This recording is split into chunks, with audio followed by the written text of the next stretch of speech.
Blake barely managed to shuffle through the front door, feeling like his entire body was weighed down with exhaustion.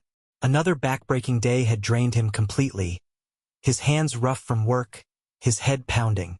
Life as a construction project manager wasn't just about paperwork.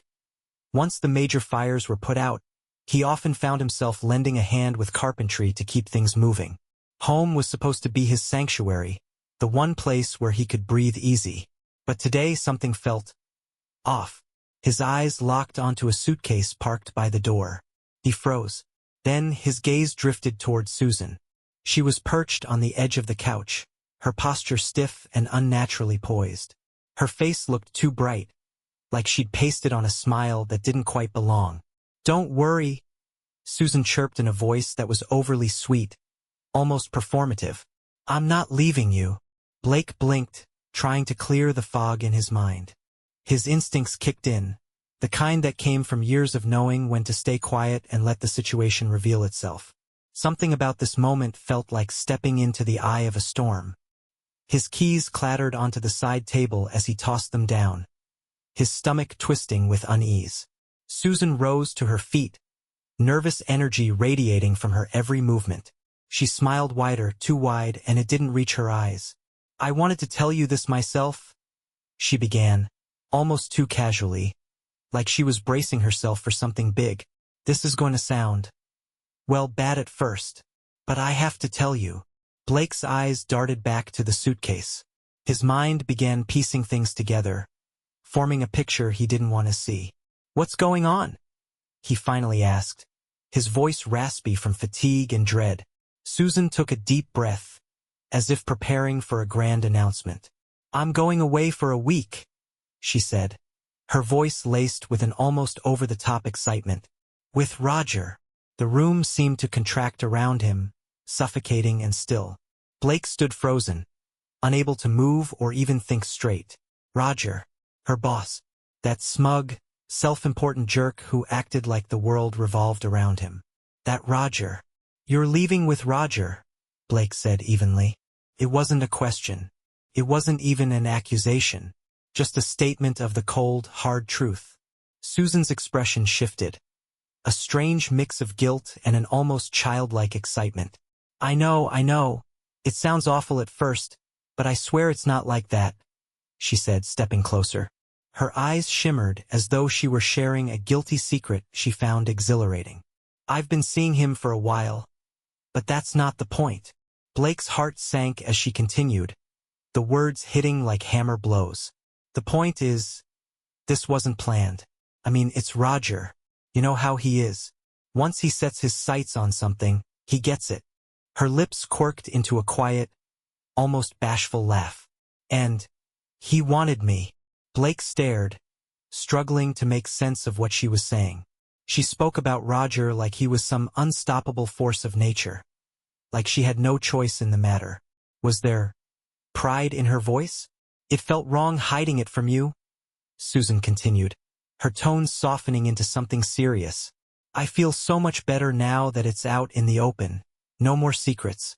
It's like this massive weight has been lifted off my shoulders." She gestured toward the suitcase. "Roger and I are going away for the week. He thinks it'll be good for us. A chance to enjoy each other without all the sneaking around. Just be together." Blake opened his mouth, but no words came out. His thoughts churned, a chaotic storm of disbelief and anger. How could she stand there, so calm, so happy, while she shattered everything their marriage had ever been? "Don't worry," Susan added quickly, her face lighting up again as though she just told him she was heading out to the store. "It's only for a week. After that, things will go back to normal. I'll come back to you, Blake. I love you, you know?" Susan waved her hands dismissively, brushing the whole situation aside as though it were nothing more than an unfortunate coincidence. A minor hiccup. "This doesn't have to come between us," she said lightly. "Roger just wanted me, and now that he's had me, it's only for a week. I'll be back before you know it. Then we can focus on us, on building our family." Blake's heart pounded so hard he could hear the blood rushing in his ears. How could she sound so cheerful, so obliviously upbeat? She spoke about her infidelity like it was inconsequential, as if he was inconsequential. And the way she spoke about Roger, as if he were some larger-than-life figure, made Blake's stomach churn. It was clear, Susan was completely swept up in her obsession with Roger. She'd surrendered to it, resigned as if she believed she had no choice. After all, it was Roger. "I know this must be a shock," she continued, her tone soft and soothing, as if she were comforting a child. "But you've always been so understanding, Blake. That's one of the reasons I love you. You're steady. You don't make a scene. That's why I know we'll get through this."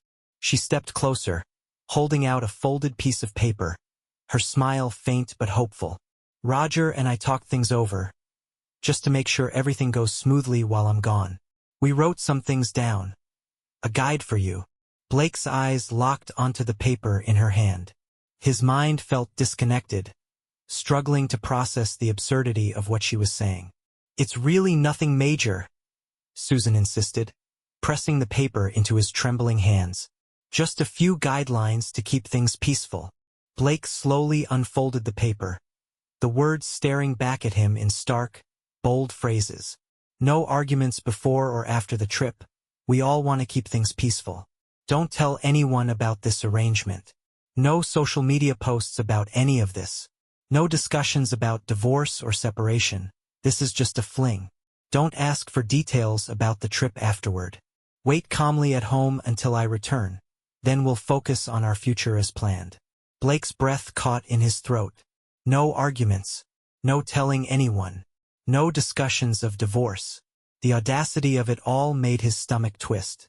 The fact that they thought he'd sit at home like some obedient, forgotten placeholder while his wife ran off with another man, it was beyond insulting. The sheer arrogance of these two was mind-blowing. Susan's voice pulled him out of his spiraling thoughts. "See? Nothing strange. Just a few simple things to keep everything on track," she said gently. "Roger really thinks highly of you. He told me you'd handle this just fine. He said you're practical, not the jealous type."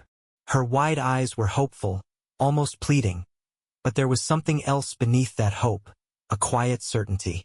In her mind, there was no chance Blake would argue or make a scene. He was her rock, the unshakable constant.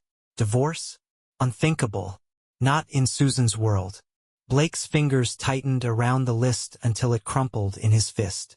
His mind screamed at him to say something. Anything. But no words came. What could he even say?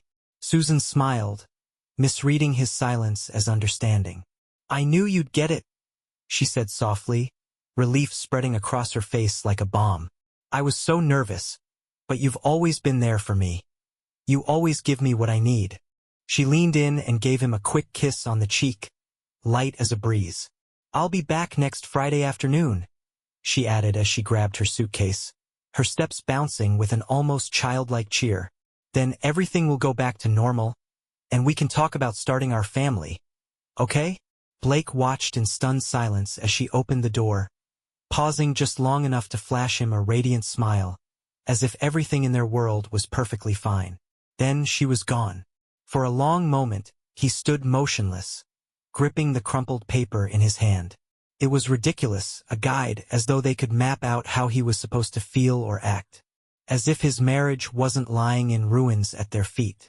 Then, something deep inside him began to burn. A flicker of heat that spread like wildfire. It wasn't confusion, and it wasn't heartbreak. It was rage, and it was growing. Blake had always been a fixer, a problem solver. He was the one who kept things together when they started to fall apart. But this wasn't something he could patch up with reason or calm words. Blake had always been the kind of man who knew when firm action was needed, and once he decided what had to be done, he never hesitated. He wasn't afraid to make tough calls if that's what the situation demanded. What he was feeling now wasn't unfamiliar. This was just another problem in need of a solution, though he doubted it would be the kind of resolution Roger and Susan had in mind. His eyes drifted back to the list, and he read each line slowly. The sheer arrogance of it all, the assumption that they could control him, was almost laughable. They seriously believed he'd fall in line, that he'd meekly follow their rules and play the part they'd written for him. Susan thought everything would go back to normal once she came back. Blake could practically hear Roger's smug voice, laying out the terms like this was some business negotiation. Like Blake was a subordinate who'd simply comply. He read through the list again, but this time, something in him shifted. A slow smile crept across his face. Not the kind born of amusement, but something far darker. For Roger and Susan, this list was all about maintaining control, setting boundaries, avoiding complications. It was their way of making sure he stayed contained. But Blake saw it differently. To him, the list wasn't a set of rules, it was a revelation. It told him exactly what they feared. It laid bare what they didn't want him to do, and that made it valuable. It wasn't a plan, it was a spark. And sparks had a way of starting fires. If they wanted to give him a list, he could make one too, only his would be much better. Far more thorough. A grim, calculating smile tugged at the corners of his mouth as the pieces began to fall into place. Blake wasn't the type to throw things or yell when he was angry. His fury was quiet, deliberate, and precise. His entire career had been built on solving problems efficiently, step by step. And this was the biggest problem he'd ever faced. Solving big problems required methodical steps, and their list was laughably short. Naive even. It barely scratched the surface of what needed to be done.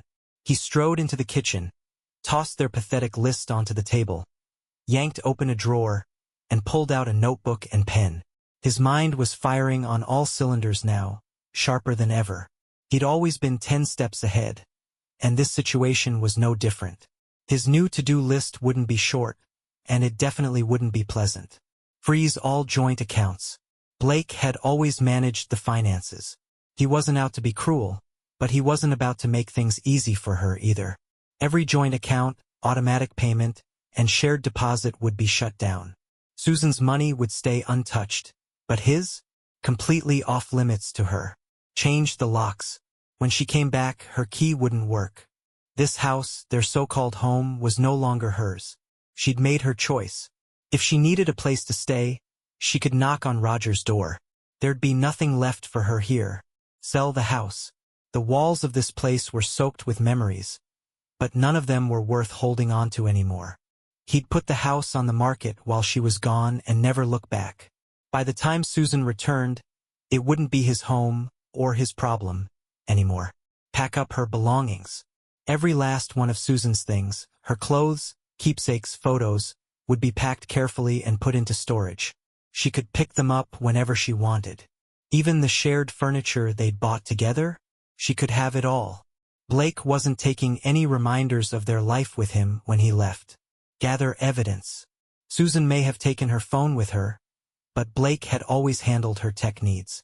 He'd buy a replacement phone and restore her number using her cloud account. Every message, email, and photo would be in his hands. She could deal with the fallout of having a non-working phone when she came back.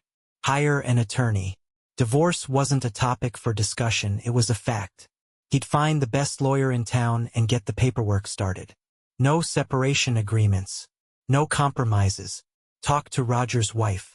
They expected him to stay silent, to keep the peace. But why should he? Roger might be used to calling the shots, but Blake didn't owe him a shred of discretion. If there was a Mrs. Roger, she deserved to know every sordid detail, and Blake would make sure she did. Focus on the future, because this wasn't the end of his life, it was a turning point. Blake's pen moved quickly, the words flowing like second nature. He wasn't just reacting, he was strategizing, solving. There was no room for sentimentality, no space for heartbreak. This was about reclaiming control. For Blake, this wasn't just about closing a chapter. It was about shutting the book entirely on Susan's place in his life. He would leave town and start over somewhere new. A clean slate with no reminders of what had been. Bitterness wasn't worth his time or energy. Right now, his focus was on the list. Blake leaned back in his chair, tapping the pen rhythmically against the paper. The act of planning felt good, liberating. He wasn't about to plead or fight for something that was already beyond saving. No, this was about reclaiming control in a way neither Susan nor Roger could have ever anticipated. By the time Susan returned, the life she believed she still had would already be gone. Standing in the center of the now empty living room, Blake took a deep breath. The house was stripped bare. Every trace of their shared life packed up and removed. Not just Susan's things, but everything. Her clothes, shoes, and sentimental trinkets were neatly stored in one storage unit. His own belongings were tucked away in a separate unit, ready for wherever his next chapter would lead. His buddies had helped him with the heavy lifting, all of them asking no questions. By now, they'd heard the story, but they kept their opinions to themselves. They were good guys, the kind who knew when to offer silent support. All it took to repay them was pizza and beer, which Blake gladly provided. The physical labor was the easy part. For Blake, sweat, muscle, and determination came naturally. It was keeping his mind clear that was the real challenge. Over the past few days, he'd ridden a roller coaster of emotions. Betrayal, fury, disbelief. They bubbled just beneath the surface, waiting for the moment he could finally let them erupt. But now wasn't the time. Blake took one last look around the house. It no longer felt like a home. It was cold and empty, the walls seeming thinner and the air heavier. He'd scrubbed the place clean, erasing every last trace of the life he and Susan had once shared, and he would never set foot in it again. That thought felt right. Even the title deed carried a bitter irony. The house had always been his. Susan had lived there, played house there, but it had never truly belonged to her. He let out a short, bitter laugh. She probably never even considered it, just assumed they'd stay there forever. She'd been wrong. His lawyer had been efficient, preparing the divorce papers with precision and without unnecessary drama. Blake had no interest in dragging things out. The documents were ready to be filed the moment Susan returned, if she even bothered to come back. At this point, he no longer cared whether she showed up at a sold house or decided to stay with Roger forever. The most meticulous part of Blake's plan had been handling Susan's phone. She'd taken it with her when she left with Roger, but Susan had always been careless with her passwords. She trusted Blake completely, and why wouldn't she? He'd been nothing but loyal, her unwavering rock. Sitting at the kitchen table, Blake stared coldly at the restored phone in his hand. It looked identical to hers because it was. Using her cloud backup, he'd replaced the phone and recovered everything. He'd also deactivated her service remotely, leaving her to sort that mess out when she came back. What he found was revolting. The messages between Susan and Roger went beyond what he'd expected. The affair itself, that Blake had braced himself for, but the way they spoke about him made his blood boil. Roger's smug arrogance practically oozed from the text. He's too nice. He'll just go along with it. Blake could almost hear Roger's condescending tone in those words. But it was Susan's response that hit harder. It'll be fine. He won't make a fuss. He never does. Blake swallowed the bile rising in his throat. He won't make a fuss. That was how she saw him. Not as her partner, not as a man worthy of respect, but as a pushover. A doormat. And then there were the photos. Roger had a penchant for documenting his escapades with Susan, sending her explicit images of the two of them together.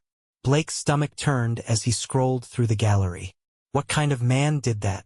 Roger had even sent an email confirming their trip, gloating over how clever he thought he was. Blake's lips curled into a contemptuous sneer. They were careless, arrogant, so sure of their invincibility. But that arrogance had given him everything he needed. The messages, the photos, the emails. It all painted a crystal-clear picture of their betrayal. Blake didn't just collect the evidence. He organized it meticulously, documenting every detail.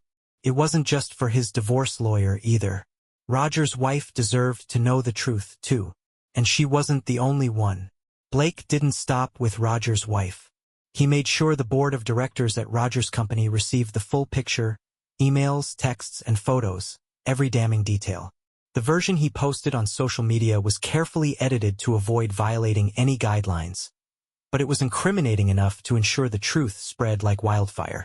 Blake wanted no one in their social circle left in the dark. He'd gone to extraordinary lengths to make sure everyone who knew Susan or Roger got the news. This wasn't entirely about revenge. At least that's what he told himself. Roger's wife deserved to know. She had a right to the truth just as Blake had. When he finally spoke to her, she accepted everything, perhaps too graciously. The silence on the other end of the line unsettled him, like the calm before a storm. But Blake pushed the unease aside. He'd done his part. He sent her every piece of evidence via email, and whatever happened next was up to her and her self-important husband. Blake wasn't interested in mercy. Susan thought she could waltz back into his life, pick up their plans for a family as though nothing had changed. Roger assumed he could walk away unscathed, his reputation intact. Neither of them would get what they expected. Susan was buzzing with excitement as the trip began. Roger had thought of everything: first-class flights to Italy, a luxurious hotel suite, reservations at the finest restaurants. He'd swept her off her feet with his grand gestures. For the first couple of days, it was intoxicating. Being desired by someone like Roger, a man who commanded attention wherever he went, made her feel special, as though she'd stepped into a world of power and privilege. Roger wanted her, and that meant something, didn't it? On their first night, they checked into their suite, and everything felt magical. Roger had arranged for a bottle of champagne to be waiting in their room. They laughed, toasted with clinking glasses, and spent the night wrapped in each other's arms. The view of the city lights through the massive windows was breathtaking. Susan allowed herself to be swept away by the romance and luxury of it all. But by the second day, the cracks began to show. At first, it was subtle. Roger still showered her with attention, but there was a growing distance in his gaze, as though the novelty of the trip was already wearing off for him. At dinner, Susan laughed at a joke he made over cocktails, but Roger didn't laugh with her. Instead, he gave her a thin, dismissive smile, the kind of expression she'd seen him use with employees he deemed beneath him. She didn't comment, telling herself that he was probably tired or distracted. Her phone sat unused on the nightstand, charging her small travel clock. She hadn't tried calling or messaging Blake. She missed him, though she convinced herself he wouldn't want to hear from her while she was with Roger. Still, a flicker of irritation crept in when she realized Blake hadn't sent a single message to check on her. It shouldn't have mattered. Roger demanded all her attention, but deep down it stung. The next day, Roger took her shopping at designer boutiques, exclusive stores she'd only ever dreamed of entering. Roger moved through them effortlessly, like he belonged in this world of wealth and prestige. That evening, he bought her a stunning dress for dinner, and for a fleeting moment, Susan felt like the star of a fairy tale, living out a glamorous, forbidden fantasy. But as the night went on, that illusion crumbled. Roger spent most of dinner glued to his phone, offering only the occasional nod as she spoke. He wasn't really listening. The waitress fawned over him, and Susan found herself fading into the background, feeling more like an accessory than a partner. That night, Roger fell asleep as soon as he hit the bed, turning his back to her without a word. Susan lay there, staring at the ceiling, her mind restless. She finally reached for her phone, scrolling aimlessly. A strange mix of guilt and longing settled in her chest. Blake still hadn't called or messaged. She wasn't sure if that was a relief or a disappointment. By the fourth day, Roger's indifference had reached its peak. Outside of the bedroom, he had little interest in her. He still paraded her around at upscale lunches, introducing her to colleagues and acquaintances like she was a trophy to be admired. But when it was just the two of them, he either ignored her completely or used her as a distraction when it suited him. The warmth she'd imagined between them had never really existed. It was all in her head. Then came the breaking point. One evening, Roger returned to their suite with two women in tow, both dressed to impress, with bright smiles and confident strides. Susan blinked in disbelief as they entered the room. Roger barely acknowledged her discomfort. Instead, he casually mentioned that if she wasn't planning to join the three of them, she could find something else to do. Roger's voice had been so dismissive. "If you're not joining us in bed, you can sleep on the couch." That was the moment the full weight of the situation hit Susan like a ton of bricks. She spent the night curled up on the couch, staring blankly at the ceiling, trying to figure out where everything had gone so terribly wrong. This wasn't the dream she had imagined. Roger had wanted her, chosen her.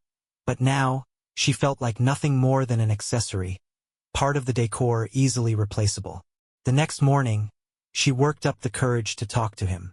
She wanted to share how she felt, to ask if everything was okay, if there was something she could do to make things right. But Roger brushed her off with a cold wave of his hand. "Don't be dramatic, Susan.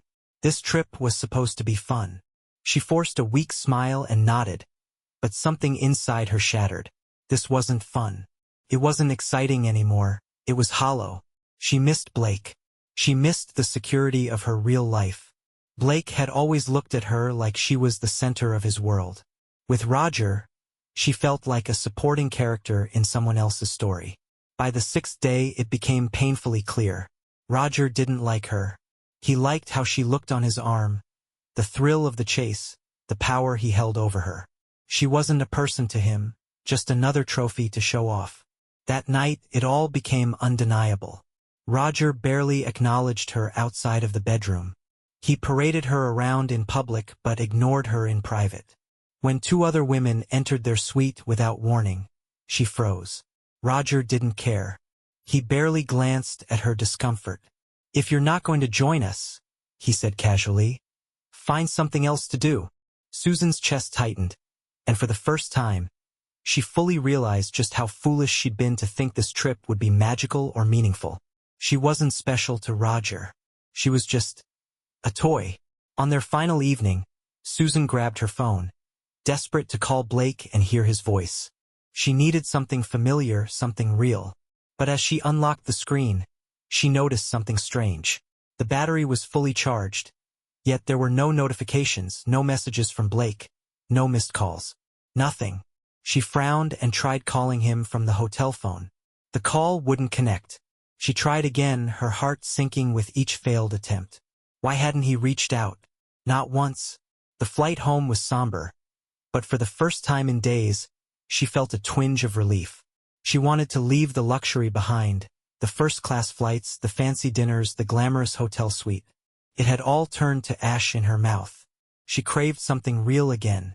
She missed Blake, his warmth, his kindness, his steady presence. As the plane began its descent, she stared out the window, tears stinging her eyes. She felt ashamed of how deeply she'd let herself sink into Roger's world. The fantasy had shattered, leaving nothing but cold emptiness in its wake. Roger was nothing more than a selfish, arrogant man who had used her. She saw that clearly now. She finally understood what it felt like to be discarded. When the plane landed, she rushed home, her heart pounding wildly. She needed to see Blake, to tell him everything, to apologize and beg for his forgiveness. He would forgive her, he always did. He had to. When she pulled up to their house, she froze. A bright for sale sign stood boldly on the front lawn. Her stomach churned. For sale? That couldn't be right. Blake hadn't mentioned selling the house. Why would he? They had plans. Sure, things had fallen apart, but plans could be fixed. This had to be a mistake. Right? Fighting the rising panic, she fumbled for her keys. She slid one into the lock and twisted, but it didn't budge. Confused, she tried again. Nothing. She jiggled it, pulled it out, reinserted it, but still the lock wouldn't turn. Her pulse quickened. "Blake!" she called out, knocking on the door, her urgency growing. "Blake, it's me." Silence. Her voice echoed faintly, unanswered. Her heart flipped as she moved to the window and peered inside. The house was empty. Completely empty. No furniture. No pictures. No sign that anyone had lived there. "Blake!" she whispered, the word catching in her throat. This wasn't just some misunderstanding. This was something else, something final. With shaking hands, she grabbed her phone and dialed Blake's number. The screen lit up, but no call connected. An error message flashed. No service. Susan's heart sank. She scrolled through her settings, desperate to find an explanation. No signal. No connectivity. It was as though her phone had been cut off completely. She tried calling her parents next. Same error. "What the hell?" she muttered, her voice trembling. She climbed back into the car, her hands unsteady as she started the engine. her thoughts a tangled mess of confusion and fear. Blake will explain everything, she told herself. He wouldn't just leave her like this. He couldn't. The drive to her parents' house passed in a blur, her thoughts spiraling as she desperately tried to concoct a scenario where this could all be fixed. Maybe there had been some misunderstanding with the house. Maybe Blake had gone to work and forgot to tell her something important. Maybe, just maybe, she barely had time to turn off the engine before she was rushing up the front steps. Her heart pounded as she raised her hand to knock, but the door opened before her knuckles could make contact. Her mother stood in the doorway, face drawn with worry. "Susan," her mother said, her voice tense, almost brittle. "Where have you been? We've been trying to reach you." Susan swallowed hard, her throat dry. "Something's wrong with my phone. I couldn't call anyone." "What's going on, Mom?" "Blake. He changed the locks. The house is empty." "What's happening?" Her mother let out a long, heavy sigh and stepped aside. "You'd better come inside." "I don't want to sit down," Susan said, panic creeping into her voice. "I want to know what's going on." Her father entered the room quietly, his face shadowed with a sadness that made Susan's stomach drop. "Blake is gone, Susan. He's left town. The house is on the market. Your things are in storage."